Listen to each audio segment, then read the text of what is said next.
selamat datang. Assalamualaikum Waalaikumsalam. warahmatullahi. Makasih Bay Atta Sama-sama. atas penerimaannya. Iya. Assalamualaikum. Waalaikumsalam warahmatullahi wabarakatuh. Selamat datang, Ustaz. Ya, sama-sama. Terima kasih banyak ya. Waalaikumsalam warahmatullahi wabarakatuh.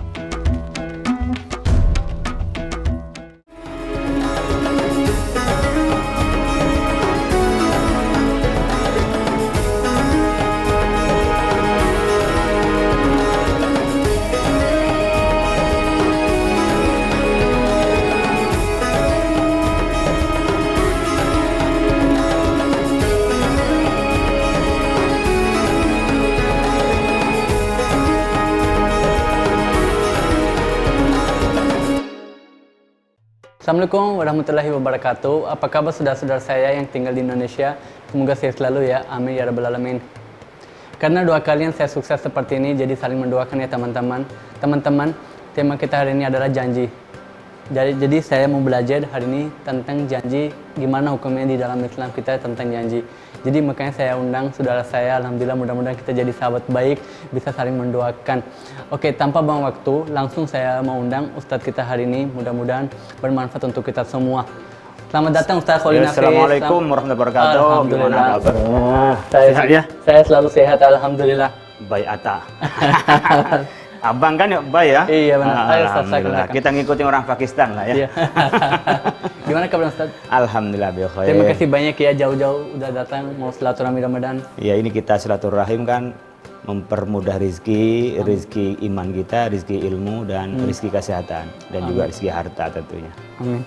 Mudah-mudahan kita jadi pribadi yang baik Ustadz. Amin amin. Ustadz izin hari ini kan tema kita adalah janji. Saya ada pertanyaan.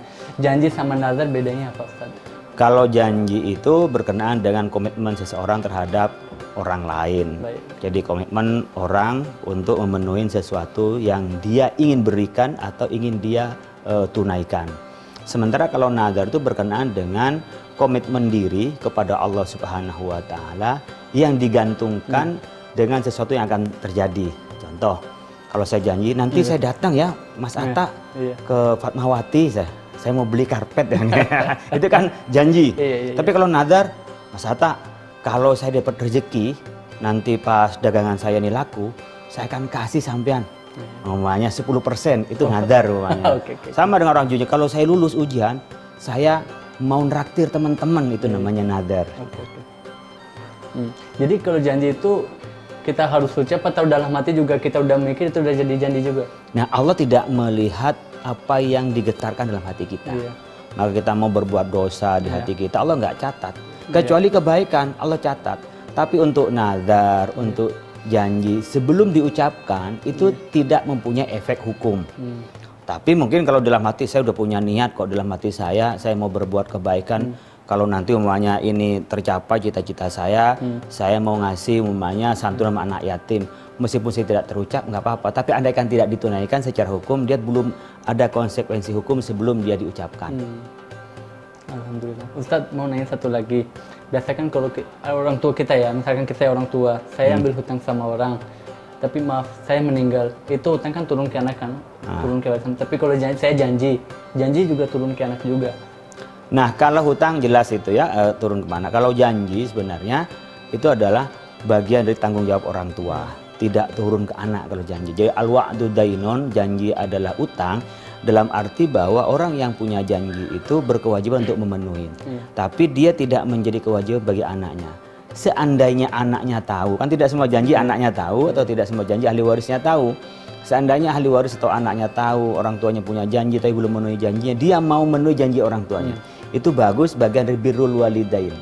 Nah di antara birrul walidain bagi anak-anak itu, bagi kita-kita juga adalah melaksanakan apa yang menjadi keinginan orang tua atau sangkut paut orang tua kita tunaikan. Itu bagian dari birrul walidain, artinya berbuat baik kepada kedua orang tua kita. Amin. Mudah-mudahan kita seperti itu juga. Amin. Ustadz, saya ada pertanyaan, tapi agak ada hubungan sama dagang sih sebenarnya Ustadz. Jadi gini, misalkan biasa kan ada orang masjid kan kalau belanja sama kita, kan dia sekali belanja kan lumayan banyak berapa ratus meter.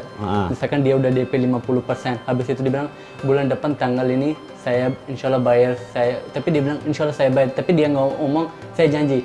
Jadi kalau bulan depan tanggal itu yang dia Ustadz itu ngomong, oke saya bayar nanti tanggal ini, tapi kalau pas tanggal itu kita nanya kapan dibayar, dia bilang nanti ya, itu kita harus respon gimana, itu janji apa insya Allah doang? Ya, jadi sebenarnya kita janji mengatakan insya Allah untuk menyandarkan kepada Allah. Tapi komitmen janji harus dipenuhin. Kalau umpamanya saya bulan depan bayata, saya akan bayar karpetnya. Mau saya beli 5 karpet umpamanya, saya bayar nanti di bulan depan. Pas bulan depan saya wajib memenuhi. Kalau ketepatan saya tidak punya, ya kita terus terang saja. Mohon maaf, saya belum bisa memenuhi janji saya dan saya akan berupaya. Bisa janji lagi kalau bisa saya nanti akan bayar ini. Jadi tetap insya Allah tidak berarti menafikan, kata insya Allah tidak berarti mentiadakan terhadap komitmen janji. Karena insya Allah bagian dari tauhid kita bahwa yang akan datang kita nggak ada yang tahu. Yang tahu hanya Allah. Oleh karena itu kita jangan biasakan ngeramal-ngeramal. Biasanya malah karena menggantungkan diri malah kalau dengan ngeramal. Ya, oleh karena itu kalau janji insya Allah tidak berarti menafikan janji, tetap harus dipenuhi janjinya. Kalau memang tidak ya kita bisa minta maaf dan mau memperbaiki untuk janji berikutnya. Masya Allah.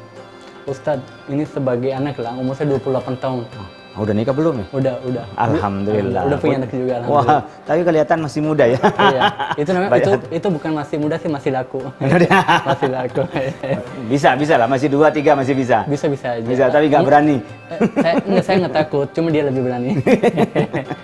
Ustadz, saya sebagai anak ini mau ada pertanyaan. Biasa kan di Indonesia yang saya lihat, ada orang bilang janji dulu. Kan ada orang bilang janji begini, ada yang bilang sumpah dulu.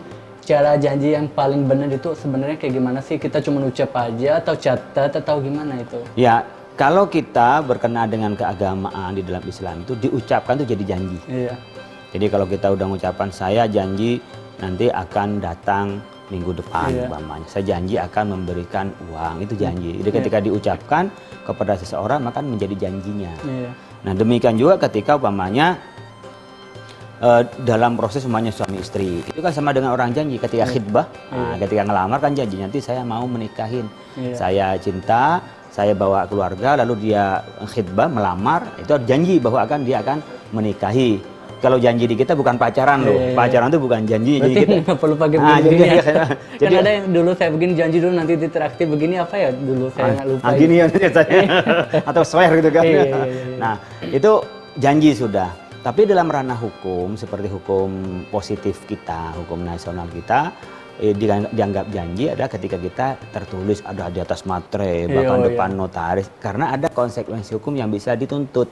Kalau lisan, kan nggak ada yang bisa menuntutnya. Saya enggak, kalau orang dia nggak ngaku siapa, kecuali memang ada saksi 2, dan secara hukum dia tidak kuat. Oleh karena itu sebenarnya ada 2 tahapan. Yang pertama adalah orang yang berkomitmen dengan janjinya setelah dia ucapkan. Nah, kalau udah diucapkan dia nggak boleh dia menjilat kembali, dia harus memenuhi terhadap janjinya meskipun tidak tertulis. Tetapi ketika berkenaan dengan hukum seperti bisnis, saya mau beli ini, saya janji ini, bagusnya memang ditulis.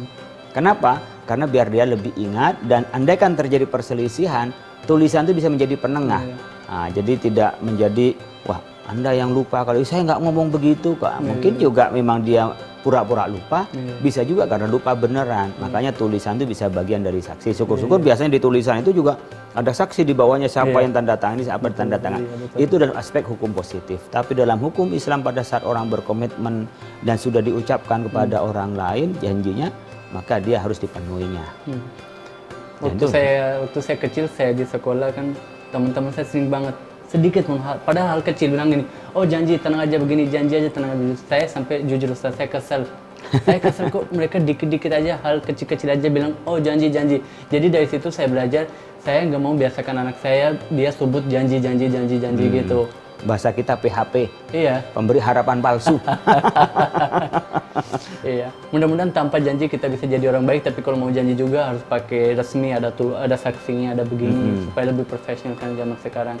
Kalau untuk bisnis ya, tapi juga seperti halnya kita janji nanti saya janji pamannya akan ya memberikan sesuatu, saya janji nanti akan memperhatikan, saya janji akan datang. Saya pikir nggak apa-apa kalau kita memastikan untuk bisa melaksanakan. Karena biasanya orang yang biasa dan mudah berjanji itu nggak memenuhi janjinya. Orang yang berkomitmen dengan janji dia sulit ngomongin janji itu kecuali memang sudah diperkirakan akan memenuhi. Kalau dia tidak memenuhi, dia nggak bakalan janji. Jadi kalau orang dikit-dikit janji, tanda-tanda orang ini orang yang tidak bisa memenuhi janji. Artinya orang yang tidak komitmen, tidak perhatian dengan janji sendiri. Mungkin setelah janji dia lupa. Tapi bagi orang yang komitmen dengan janjinya, dia sulit mengucapkan janji. Sampai yakin kalau yang dia janjikan tuh bisa ditunaikan. Karena itu, al-wa'du dainun. Janji itu adalah hutang. Jadi dia takut bukan hanya ditagih di dunia oleh orang yang terima janji, tapi ditagih oleh Allah itu yang paling susah. Waktunya sudah nggak ada lagi untuk berupaya. Hanya tinggal apa? Ya bagaimanapun adalah bagian dari dosa atau kesalahan kita. Ya, mudah-mudahan kita belajar. Ustadz, daripada saya pakai pertanyaan, saya pengen langsung dengan ceramah yang nanti segmen berikutnya. Biar ilmunya semua dikeluarin aja, nggak apa-apa. Yang Ustadz punya ilmunya semua dikeluarin. Saya juga pengen belajar, saudara-saudara saya yang lagi nonton juga pengen belajar. Oke. Terima kasih Ustadz. Ya. Terima kasih teman-teman, jangan kemana-mana, tetap di Silaturahmi Ramadan ya.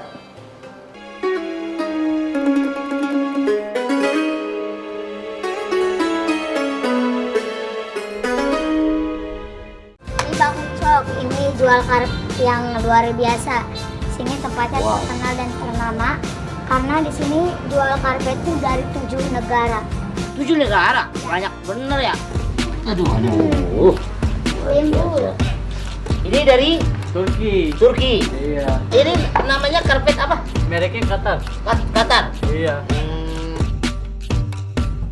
Ini. Mana?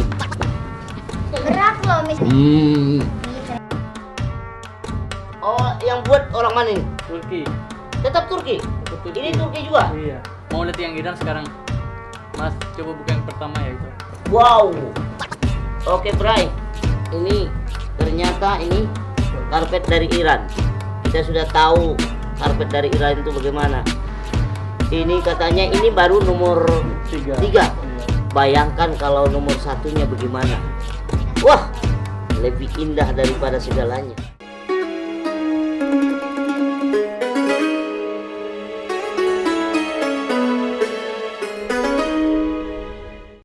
Terima kasih ya saudara-saudara saya masih di program Silaturahmi Ramadan. Mudah-mudahan bermanfaat ya.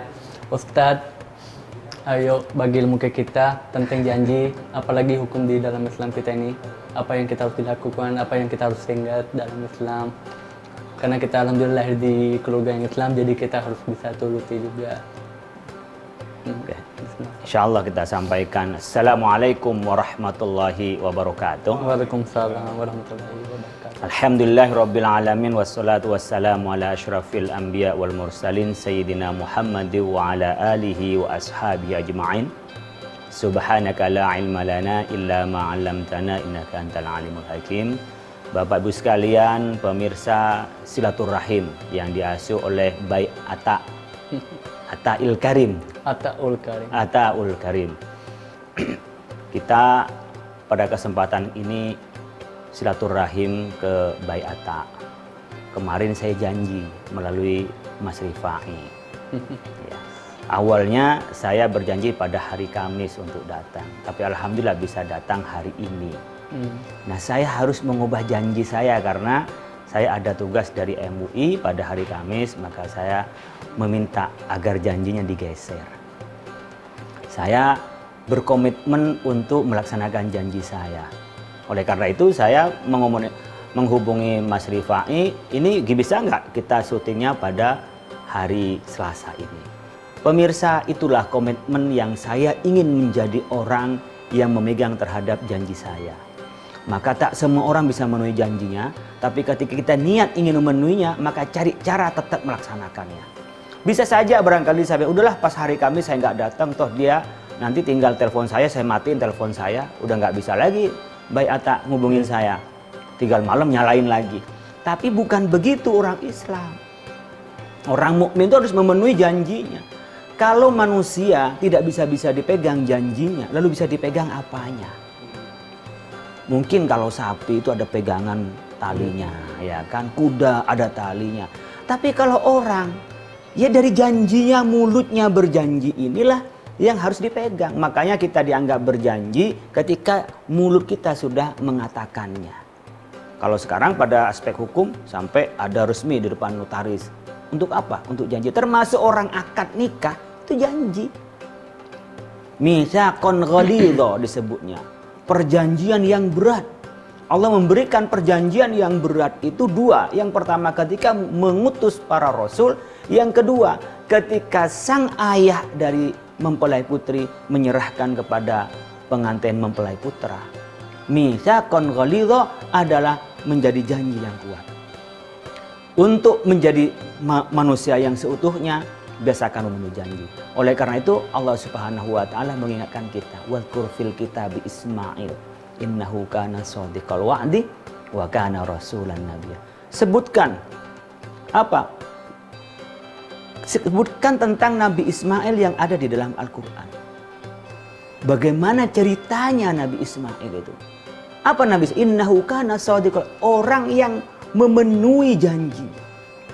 Dalam satu riwayat Nabi Ismail itu kalau janji dengan orang untuk bertemu nih, bai'ata, ketemu, saya mau datang nih. Ternyata orang nggak datang-datang juga. Ditunggu di tempat janji itu oleh Nabi Ismail sampai sehari semalam. Dulu kan nggak ada HP. Kalau sekarang kan tinggal kontak HP di mana ya kan gitu kan. Dulu nggak ada HP, ini janji mana? Ini kita janji di umpamanya di tempat sana di perempatan ada pohon, kita ketemuan di sana deh umpamanya. Atau saya mau datang ke rumahnya. Ditunggu nggak kemana-mana oleh Nabi Ismail sehari semalam. Untuk apa? Memenuhi janjinya. Tapi janji yang paling besar yang dilakukan oleh Nabi Ismail ketika ditanya oleh Nabi Ibrahim tentang apa? Mimpi, inni ara fil manami anni adzbahuka fanzur madza tara. Ya abadi fa'al ma tu'mar satajiduni insyaallah minas sajidin minas sabirin.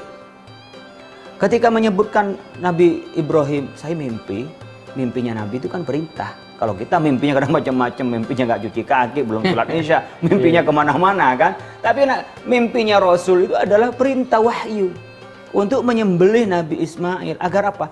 Kita ini jangan sampai cinta melebihi cinta kepada Allah. Kita punya dagangan, nggak boleh lebih cinta dari Allah. Punya istri pun, jangan sampai mengalai cintanya kita kepada Allah. Punya anak pun, Nabi Ibrahim diuji oleh Allah. Apakah Nabi Ibrahim seperti dulu sebelum punya anak? Masih lebih cinta kepada Allah daripada anaknya. Diuji, dibuktikan oleh Nabi Ibrahim. Dan Nabi Ibrahim ketika diberi wahyu itu tidak langsung menyembelih. Tapi ditanya, gimana saya ini diperintah untuk menyembelih Nabi Ismail. Ya abatif alma tu'mar satajiduni illah insyaallah minas sabirin. Lakukan wahai ayahku, insyaallah saya sabar. Sabar tuh sabar untuk melaksanakan perintah Allah dan sabar untuk memenuhi komitmennya. Maka disebutnya innahu kana shadiqal wa'di. Nabi Ismail itu adalah orang yang memenuhi janjinya. Wa innahu kana wa kana rasulan nabiyya. Dan Nabi Ismail gara-gara memenuhi janjinya itu menjadi rasul dan nabi. Keturunannya 5.000 tahun dari Nabi Ismail itu kepada Nabi Muhammad. Itu ada keturunan dari Nabi Ismail. Sehingga keturunan ini diberkahi oleh Allah Subhanahu wa taala karena memenuhi terhadap janjinya. Jadi kalau orang hidup sudah tidak memenuhi janji, ya tidak ada harapan. Seperti hanya kita masuk Islam itu kan janji. Asyhadu alla ilaha illallah wa asyhadu anna Muhammadur Rasul. Saya bersaksi, itu kan janji. Iya. Tidak akan menyembah kecuali Allah. Dan aku bersaksi tidak akan pernah menteladani kecuali hanya Rasulullah. Termasuk yang menteladani Rasulullah adalah para ulama. Jadi kita menteladani ulama yang menteladani Rasulullah. Itu saksi dan janji, bersaksi dan berjanji. Oleh karena itu pada saat kita berjanji, pastikan kita bisa memenuhi. Kalau tidak, keislaman kita bisa menjadi luntur. Karena kalau kita tidak memenuhi janji kita. Termasuk kita berislam mungkin bisa jadi munafik. Kalau depan orang, oh iya, ketika di belakang beda lagi, itu kan. Itu tanda-tanda munafik. Makanya ayatul munafiki salasun, ada 3 ayat munafik. Di antaranya apa? Idza wa'ada akhlafa. Kalau dia berjanji, dia mengingkari janjinya. Jadi kalau ada orang dikasih janji, tapi nggak memenuhi janji, disumpah sampai ya jabatan itu kan disumpah dengan janji. Begitu juga ketika akad nikah itu kan janji. Malah kalau di Indonesia itu bai'ata, setelah akad nikah ada itu yang dibaca sebagai janji. Janji suami kepada istrinya. Padahal akad itu sudah janji. Iya benar. Akad itu sudah janji. Tapi ditambah lagi bahwa dia tidak akan menyanyiakan istrinya kalau lebih dari sekian bulan, maka dianggap adalah tidak memenuhi kewajibannya dan bisa digugat cerai. Itu kan janji. Jadi kita bisa menjadi manusia seutuhnya kalau kita bisa pegang komitmen. bisa pegang janji. Orang seringkali menjadi hebat dan menjadi orang yang menjadi pemimpin besar karena dia punya janji. Maka tadi wa kana rasulan nabiyya. Jadi Nabi Ismail itu bukan karena pintar semata-mata. Ya, memang orangnya pintar iya, bukan karena kecerdasan semata-mata. Bukan itu yang menjadi faktor menjadi nabi dan rasul apa? Karena shodiqul wa'di, karena memenuhi janji. Makanya Rasulullah SAW itu sifatnya sidik yang pertama. Ya, amanah, tabligh, fatonah.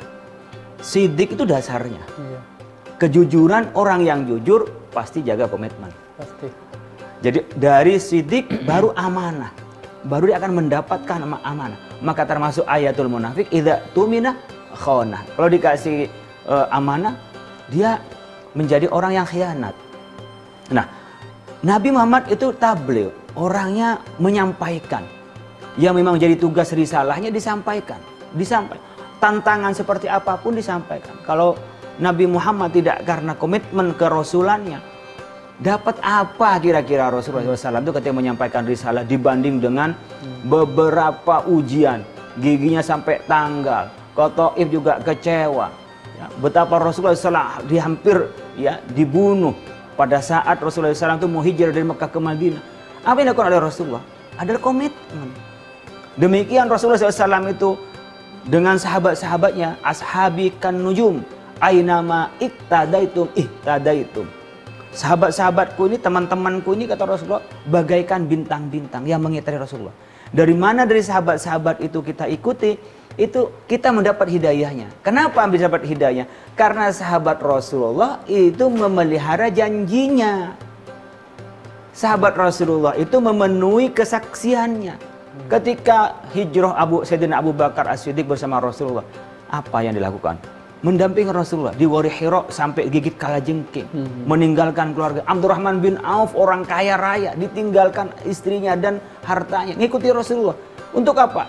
Komitmen keislamannya. Orang yang nggak berkomitmen jadi munafik, dia orang berangkat perang, pura-pura perang pulang, ya kan? Pura-pura iman pergi, bahkan hijrahnya itu bukan lillah, tapi apa? Wah, ke Madinah, di Madinah subur, di sana banyak uang, banyak harta. Ke Madinah, oh di sana bisa nikah lagi ya, bisa. Karena apa? Karena bukan iman, tapi para sahabat itu mendapatkan keistimewaan karena menjaga komitmen. Jadi pada intinya orang hidup bisa mendapatkan kehormatan, bisa mendapatkan sesuatu kepercayaan dari umat, bisa berkiprah lebih banyak kepada masyarakat, dan hidupnya lebih tenang kalau dia memenuhi janji. Maka berjanjilah pada saat kita yakin bisa memenuhinya, tapi kalau tidak, jangan biasakan berjanji. Cukup kita berupaya untuk memenuhi sesuatu yang kita ingin berikan kepada orang lain. Mudah-mudahan bermanfaat. Teman-teman sekalian, kita hati-hati dengan berjanji, dan kalau kita berjanji, pastikan kita bisa memenuhi dan menunaikan janji kita. Masya Allah. Ustadz, kalau saya sih selama ini, kalau misalkan ada tamu, dia bilang bisa pasang besok, bisa begini, saya bilang insya Allah saya nggak mau janji, insya Allah bisa lebih cepat, bisa lebih lama, jadi begitu bisa langsung saya dikabarin. Karena kalau saya, alhamdulillah belum ada lidah saya terbiasa dengan ucap saya janji begini-begini, saya bilang insya Allah terus. Ya memang lebih bagus daripada orang kapan dipasang besok, ternyata sampai 3 hari. Ya makanya. Kapan mau dipasang ini karpet? Insya Allah seminggu. Mudah-mudahan sebelum seminggu kita udah bisa pasang. Ternyata 4 hari bisa dipasang. Kaget orang, wah lebih cepat nih daripada yang dijanjikan. Iya benar. Cuman orang yang tidak sadar menganggap dengan janji-janji itu membuat orang terlena. Iya. Ya. Tapi setelah itu orang jengkel. Kenapa? Merasa dibohongi. Iya. Jadi lebih baik kita tidak terlalu memberikan harapan besar, tetapi memenuhinya lebih baik kepada orang lain. Iya, Masya Allah. Berarti PHB dong? PHP. PHB, pemberi harapan besar. Pemberi harapan besar, PHB. Pemberi harapan besar. Iya, kan kita begitu juga kepada anak, kepada istri. Wah, nanti kalau nikah dengan saya akan jadi orang kaya, saya akan kasih belanja sekian. Saya pikir hanya saya komitmen menjadi orang baik, komitmen saya menjaga kepercayaan dari istri saya, dan saya komitmen ingin berusaha membahagiakan keluarga. Pada begini nyata hanya kecewa akhirnya apa? Pasti nggak percaya lagi istrinya. Gitu. Jadi kalau untuk anak-anak yang di sekolah-sekolah saya waktu kecil ya, dan sekarang juga saya lihat dikit-dikit bilang demi Allah bukan aku, sumpah bukan aku. Jadi itu juga sebenarnya nggak boleh ya, betul. Gimana, Itu Ustaz? sumpah kalau itu ya. Iya. Itu berkenaan dengan sumpah, kalau janji kan yang akan dipenuhinya. Tapi ketika kita dituduh oleh orang, ya bilang aja tidak. Oh iya. Gak usah sumpah-sumpah. Karena sumpah itu adalah karena orang tidak percaya, maka kita yakinkan Iya, dengan iya, sumpah. Sumpah itu biasanya kalau bahasa Arab pakai waw wallahi, atau pakai ba billahi, atau pakai ta tallahi. Jadi diawali dengan billahi, wallahi, tallahi, itu menunjukkan sumpah. Dan sumpah itu untuk menguatkan apa yang kita lakukan, apa yang kita ucapkan adalah benar. Bahwa yang kita ucapkan adalah memenuhi standar. Nah kalau sudah orang percaya, ngapain kita sumpah? Iya benar. Makanya kan ketika nggak percaya, udah kita mubahalah itu bagian dari sumpah. Iya. Ketika nggak percaya, yuk Al-Quran taruh di atasnya ya, kita sumpah, gitu. Nggak usah lah. Iya. Kita upayakan dan biasakan kita menyampaikan apa adanya dan yakinkan bahwa yang kita sampaikan benar. Dan itu biasanya dari track record. Dia tidak biasanya dia itu bohong. Kalau dari dia pasti benar. Maka setelah Rasulullah SAW menceritakan tentang Isra dan Mi'raj, yang lain nggak ada percaya, orang yang lain nggak percaya. Yang lain tidak percaya. Tapi Sayyidina Abu Bakar, ya saya percaya. Kenapa? Nabi Muhammad nggak pernah bohong. Nah gitu loh. Sifat sidiknya itu. Oleh karena itu apa yang disampaikan oleh Nabi Muhammad, saya yakin benar. Nggak mungkin beliau bohong. Jadi sebenarnya bohong ini dari kebiasaan kita. Kalau kita biasa bohong, akan dicap bohong oleh orang. Sampai akhir zaman itu dicap, dia pembohong. Tapi kalau orang itu baik, orang memenuhi janji, maka orang ngecap, wah dia baik. Nah ketika kita cap baik itulah termasuk malaikat ikut nulis, ini baik orang ini orangnya komit gitu loh. Orang komit, sehingga kadang-kadang tidak terlalu ilmunya banyak, tapi orang banyak percaya. Contoh gini lah, gampangnya. Kalau saya tailor, buka penjahit, kemudian Bayi Atta datang ke saya, mau jahitin jas, mau dipakai mantenan. Ada tetangga mantenan mau dipakai. Saya bilang, oh ya bisa jadi nih, sampai nanti kapan? Tanggal 10 mantenannya, udah jam 8, tanggal 8 jadi. Ternyata sampai waktunya nggak jadi. Nah, ini kan nggak bisa dipakai. Apakah Bayi Atta meskipun ini potongannya bagus, apakah mau umumnya motong di sana lagi? Enggak lah, kan udah nggak yaman lagi. Nggak percaya. Nanti pas ketika diperlukan nggak bisa. Iya. Akhirnya apa? Sepinter apapun kita, ya sehebat apapun kita, kalau kita tidak bisa memenuhi janji, orang tidak percaya. Dan orang yang tidak dipercaya oleh orang lain, hidupnya akan lebih sulit, lebih sempit daripada lubang biawak. Betapa sempitnya, ke sana orang nggak percaya, ke sana orang nggak percaya. Dan itu terasa gelisah dalam diri kita. Bagus banget, Masya Allah. Terima kasih ya Ustaz. Alhamdulillah, mudah-mudahan bermanfaat untuk kita semua. Amin ya Rabbal Alamin. Nanti insya Allah ada segmen berikutnya kita ada narsum satu lagi. Ya, nanti kita ketemu sama dia ya Ustaz. Terima kasih ya saudara-saudara saya. Jangan kemana-mana, tetap di Silaturahmi Ramadan ya.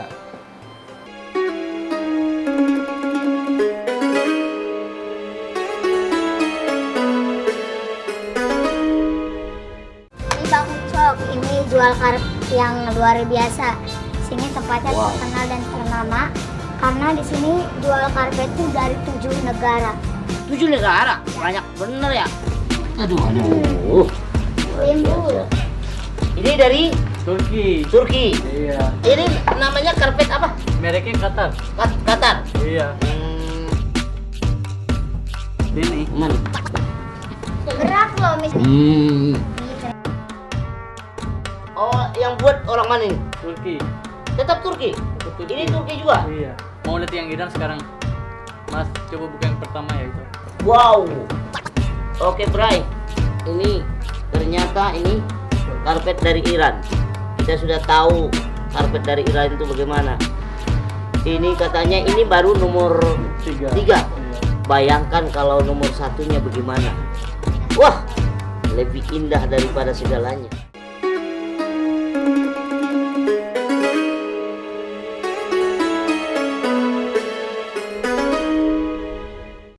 Terima kasih ya saudara-saudara saya yang tinggal di Indonesia masih di program Silaturahmi Ramadan. Izin Ustadz, ini ada kita narsum namanya Mas Anom. Dia agak bingung, dia pernah janji, dia bingung gimana caranya bisa janji itu disesuaikan yang janji pernah teman-teman mungkin janji sama orang tua. Kita langsung tanya sama dia ya. Oke. Selamat datang Mas Anom. Assalamualaikum. Waalaikumsalam warahmatullahi Ya. wabarakatuh. Sama aku juga boleh selamat. Akan duduk. Terima kasih. Apa kabar Mas Anom? Baik Pak. Alhamdulillah. kita dengar dari tim kita, Mas Anu pernah janji dan janji itu bikin bingung.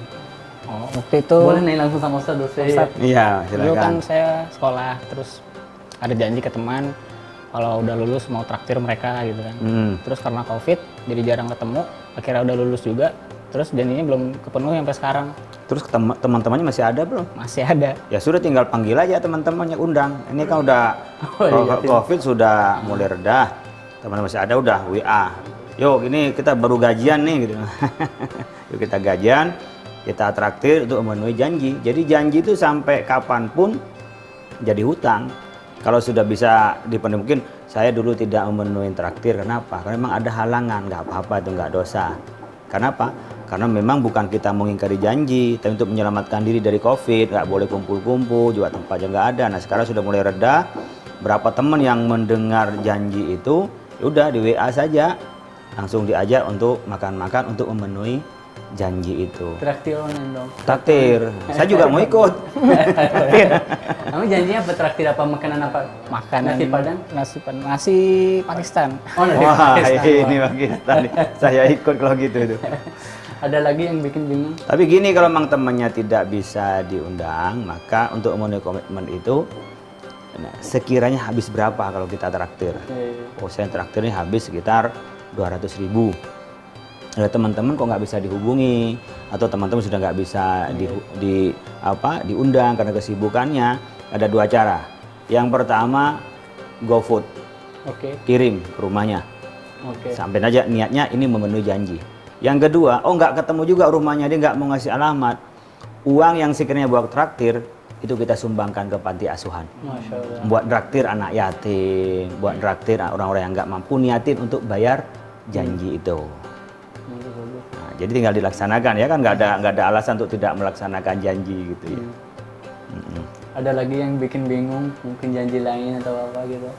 Kalau janji dari hati sendiri itu gimana Pak Ustadz? Kayak misalkan Masya Allah. saya mau bahagiain orang tua gitu, cuman belum terucap.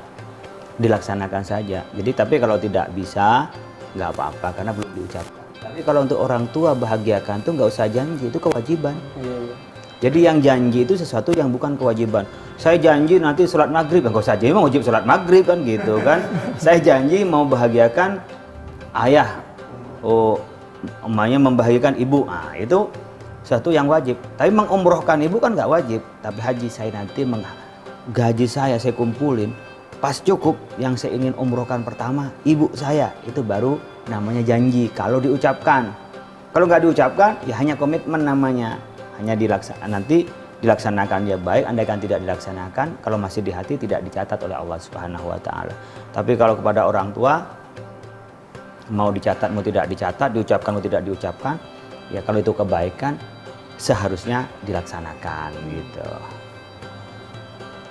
Alhamdulillah. Jadi besok-besok kalau sekiranya tidak bisa memenuhi janji, Mas, jadi baiknya ditahan aja dulu. Pas ada kasih aja, daripada janji sekiranya tidak bisa memenuhi kan lebih nggak enak. Malah kadang-kadang karena saya janji malah saya malu ketemu. Malu saya ketemu dia, kenapa? Saya boleh janji nggak memenuhi janjinya. Meskipun dia tidak merugikan. Contoh, orang datang ke pesantren saya, Yai, nanti saya nyumbang, apa kusen ini saya bayarin semua. Nah, dia nggak bayar-bayarin. Sekarang ketemu saya dia malu. Padahal saya nggak minta, saya juga tidak mengajukan, tapi dia sendiri yang ngomong. Tapi setelah ketemu, dia malu sendiri dia. Nah, kalau sekiranya tidak memenuhi atau sekiranya tidak mampu memenuhi, lebih baik nggak usah janji. Pas punya duit, udah bayarin aja gitu. Daripada kita janji-janji tadi PHB, pemberi harapan besar katanya. Ustadz mungkin mau kasih simpulan tentang tema kita hari ini. Oke. Bapak Ibu sekalian, teman-teman pemirsa keluarga besar Baik Atta dimanapun berada, kita kesempatan kali ini membahas soal janji. Janji itu satu yang sangat esensi bagi diri kita. Kita akan dipercaya, akan dipegang oleh orang kalau kita bisa memenuhi janji. Kalau kita tidak bisa memenuhi janji, maka orang sulit untuk percaya dan tidak bisa pegang apa-apa dari kita. Dan biasanya orang yang tidak dipercaya oleh orang lain, hidupnya itu sempit. Bahkan katanya Syekh Al-Mustafa Al-Ghalayain, lebih sempit daripada lubang biawak. Ke sana orang nggak percaya, ke situ ada orang sinis, ke sana ada orang yang tidak menghargai kita karena kita mengingkari janji. Oleh karena itu, kita belajar dari Nabi Ismail. yang itu menjadi nabi dan rasul dan dilukiskan di dalam Al-Qur'an karena Nabi Ismail adalah shadiqul wa'di. Demikian juga Rasulullah SAW, sifat yang pertama adalah sidik, dan sidik adalah orang yang jujur, tentunya adalah orang yang memenuhi janji. Jangan sampai kita mudah berjanji, mudah mengingkari, dan orang yang mudah mengingkari janjinya berarti dia adalah bagian dari tanda-tanda orang munafik. Yuk jaga komitmen, jaga janji kita, dan itulah niatkan untuk ikhlas karena Allah Subhanahu wa taala dan melaksanakan iman dari syahadat kita, asyhadu an la ilaha illallah wa asyhadu anna Muhammadar Rasulullah. Terima kasih, mudah-mudahan bermanfaat. Makasih nih Baik Atta atas undangannya. Sayang, terima kasih banyak. Saya nggak punya kata-kata. Terima kasih banyak. Saya anak rantau dari Pakistan. Ustadz mau datang ke silaturahmi, luar biasa, masya Allah banget. Alhamdulillah, makasih semuanya. Mudah-mudahan bermanfaat ya. Mas siapa ini? Anum. Mas Anom. Makasih Mas Anom. Jadi nggak usah bingung-bingung. Yang janjinya penuhin aja. Kalau besok sekiranya nggak bisa penuh, jangan berjanji. Gitu ya. Oke. Mudah-mudahan kita bisa belajar yang lebih baik lagi. Amin. Terima kasih ya teman-teman. Masih di program Silaturahmi Ramadan, dan alhamdulillah hari ini saya belajar yang lebih baik lagi. Ustadz, habis segmen ini kita makan bersama ya. Ya, insya Makan Allah. khas Pakistan. Wih, ini. Iya. Ini Alhamdulillah. khusus untuk tamu, bukan kita ke restoran, khusus untuk tamu saya. Masya Allah, makasih. Teman-teman, jaga kesehatan. Prinsip saya hari ini mau sampaikan, jagalah ucapanmu, karena ucapanmu itu akan jadi doa, dan doa itu akan balik ke diri kamu sendiri. Jadi benar-benar jaga. Kenapa Ustaz saya bilang jaga ucapan? Karena di sosmed kan banyak orang kadang-kadang komennya aneh-aneh. Ya. Jadi saya menyampaikan ke mereka, kita hati-hati komen, karena kadang-kadang tulisan itu bisa jadi doa. Kita akan nggak tahu. Gitu, mudah-mudahan. Jadi teman-teman, jangan kemana-mana, tetap di Silaturahmi Ramadan ya.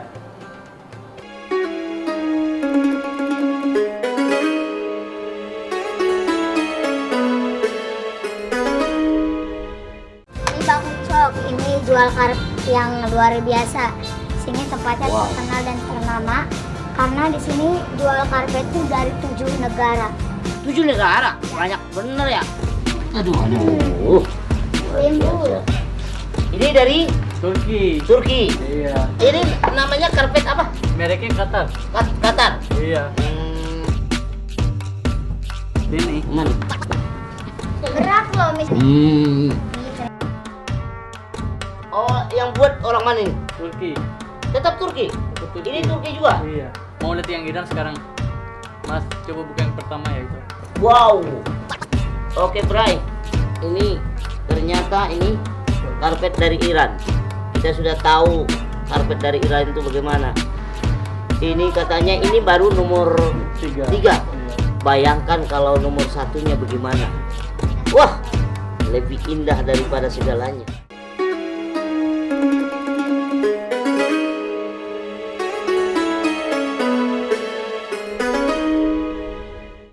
Alhamdulillah, terima kasih ya teman-teman dan saudara-saudara saya yang masih di program Silaturahmi Ramadan. Sekarang saatnya makan. Tapi sebelum makan, saya pengen kasih hadiah dulu. Oh, Masya Ya, mudah-mudahan Allah. bermanfaat. Makasih. Sama-sama Ustaz. Salam silaturahim. Masya Allah nih. Tapi silaturahmi juga saya utamakan, tapi keluarga saya selalu baca ini dalam hati. Masya Dalam Allah. hati kita selalu baca ini. Karena doa kalian kita sukses di Indonesia. Ini orang Pakistan yang sukses di Indonesia. Ya. Masya Allah. Dan Ini buat mengasuh anak juga. program silaturahim. Masya Allah. Nih Ustaz Ustaz. benar-benar suka ya. Insya Allah suka sekali nih. Wah, nanti Masya Allah, sponsornya isinya. ketahuan. Boleh saya titip dulu, boleh? Nanti Oke, ya, oke. kita makan dulu. Oke. Iya. Oke. Ini Ustadz makanan khas Pakistan. Jadi bukan untuk kita bikin restoran, ini khusus untuk tamu. Siapapun jadi tamu harus makan bersama. Oh, ini khas Pakistan ya? Iya, masakan rumah. Masakan rumah. Iya, ini roti chapati, Oh. ada kari kambing, Oh. ada gorengan Pakistan, ada nasi biryani. Kalau gorengannya apa sih gorengan Ada Pakistan? bawang, ada tomat gitu. Nanti boleh cicip. Saya ambilin nasi dulu ya Ustadz. Masya Allah, monggo. Makasih, makasih. Oh, Anum saya boleh ambilin? Haus ya? Ayo makan dulu, ayo. Bismillah. Bentar nasi dulu, nasi belum. Nah, banyakin makannya biar gemuk Mas Hanum. Iya, Ini biar cepet banyak banyak. lemaknya ini. Masya Allah. Ayo bismillah Ustaz. Yuk, Ustaz, bismillahirrahmanirrahim. izin boleh nggak saya suapin biar dapat berkah? Masya Allah, ya boleh lah. Oh, boleh ya. Alhamdulillah kalau gitu. Allah. Wah, ini disuap-suapin nih. Iya kan dicari berkah Ustaz. Ya, bismillahirrahmanirrahim. Alhamdulillah. Alhamdulillah. Berkah Makasih. Bang. Makasih. Sama-sama Ustaz. Izin Ustaz saya closing dulu ya. Ya, silakan. Teman-teman, kalian jangan sampai memikir begini, Atta itu enak banget ya, bisa jamu orang, bisa sediakan makan. Kalau mau jamu makan orang, kita jamu mie goreng juga itu udah luar biasa berkahnya. Jamu air putih aja itu juga udah luar biasa menurut saya. Gimana Ustaz? Jadi jangan bilang harus makanan mewah atau apa. Kita cuma sediakan air putih aja itu juga berkahnya luar biasa. Mungkin berkahnya sama makanan kayak gini dan cuma nasi putih berkahnya sama. Jadi jangan lupa terima tamu, jangan lupa undang teman untuk buka puasa bareng walaupun cuma air putih 1 gelas itu juga udah berkahnya luar biasa. Jadi kalau mau cari berkah itu simpel sebenarnya. Jadi terima kasih sekali lagi masih sayang sama program Silaturahmi Ramadan dan insya Allah nanti kita ketemu di episode berikutnya. Assalamualaikum warahmatullahi wabarakatuh. Waalaikumsalam warahmatullahi wabarakatuh. Alhamdulillah Ustaz. Terima kasih untuk hari ini. Iya, sama-sama. Makasih silaturahim. Amin. Mudah-mudahan bermanfaat untuk kita. Amin, membuka rezeki dan panjang umur insya Allah. Amin ya rabbal alamin. Insya Allah. Makasih. Sering-sering silaturahmi Ustaz. Insya Allah pas lewat nanti saya mampir. Iya.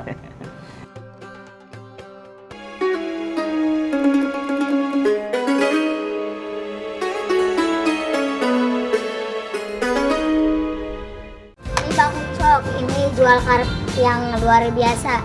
Sini tempatnya terkenal dan ternama karena di sini jual karpet itu dari 7 negara. 7 negara, banyak bener ya. Aduh. Timbul. Ini dari Turki. Turki. Iya. Ini namanya karpet apa? Mereknya Qatar. Qatar. Iya. Ini. Mana? Berat loh misalnya. Oh, yang buat orang mana ini? Turki. Tetap Turki. Turki. Ini Turki juga. Iya. Mau lihat yang Iran sekarang? Mas, coba buka yang pertama ya itu. Wow. Oke, Bray. Ini ternyata ini karpet dari Iran. Kita sudah tahu karpet dari Iran itu bagaimana. Ini katanya ini baru nomor 3. Iya. Bayangkan kalau nomor 1-nya bagaimana. Wah, lebih indah daripada segalanya.